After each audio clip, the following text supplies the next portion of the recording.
आणि यानंतरची बातमी आहे मुंबईतील जीवघेण्या उघड्या चेंबर्सची।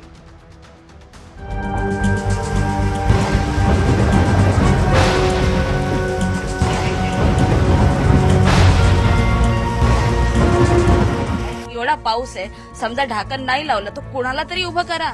ह्या सगळ्या गोष्टींमध्ये सामान्य माणूस चिरडला जातो।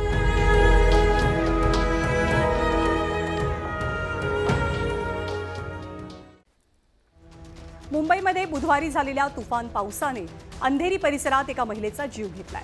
पवईच्या मिलिंदनगरमध्ये राहत असलेल्या विमल गायकवाड रोजच्या प्रमाणे संध्याकाळी कामावरनं घरी जाण्यासाठी निघाल्या, पण रस्त्यावरच्या मॅनहोलनं त्यांचा बळी घेतला।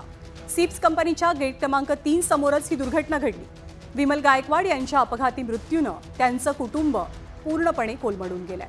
मुंबईतल्या घटनेनंतर आरोप प्रत्यारोपांचं राजकारणही अगदी जोरात रंगलंय। विमल यांच्या मृत्यूप्रकरणी पालिकेनं आता उपायुक्तांच्या नेतृत्वात एक चौकशी समितीही स्थापन केली आहे।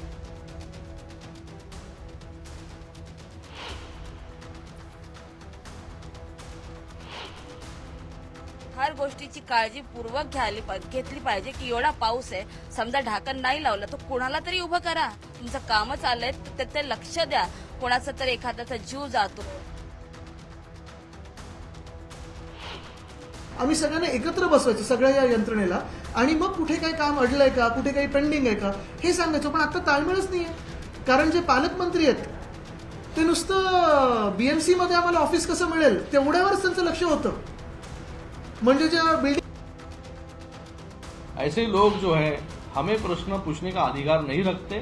कल बारिश बहुत हुई, ज्यादा बारिश हुई कम समय में, उसके ऊपर जो कुछ अभी उसके अंदर एक जन की मौत भी हो गई है, बहुत दुर्भाग्यपूर्ण बात है। उसके ऊपर प्रोब जारी है, उसके ऊपर कार्रवाई जो है हम लोग करेंगे।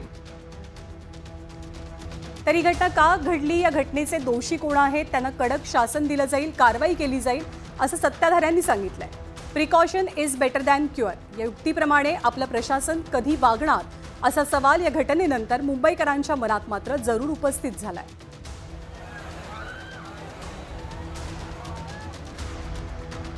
आणि या बातमीसोबतच बुलेटिनमध्ये आपण एक छोटासा ब्रेक घेऊन थोड्याच वेळात पुन्हा भेटूया।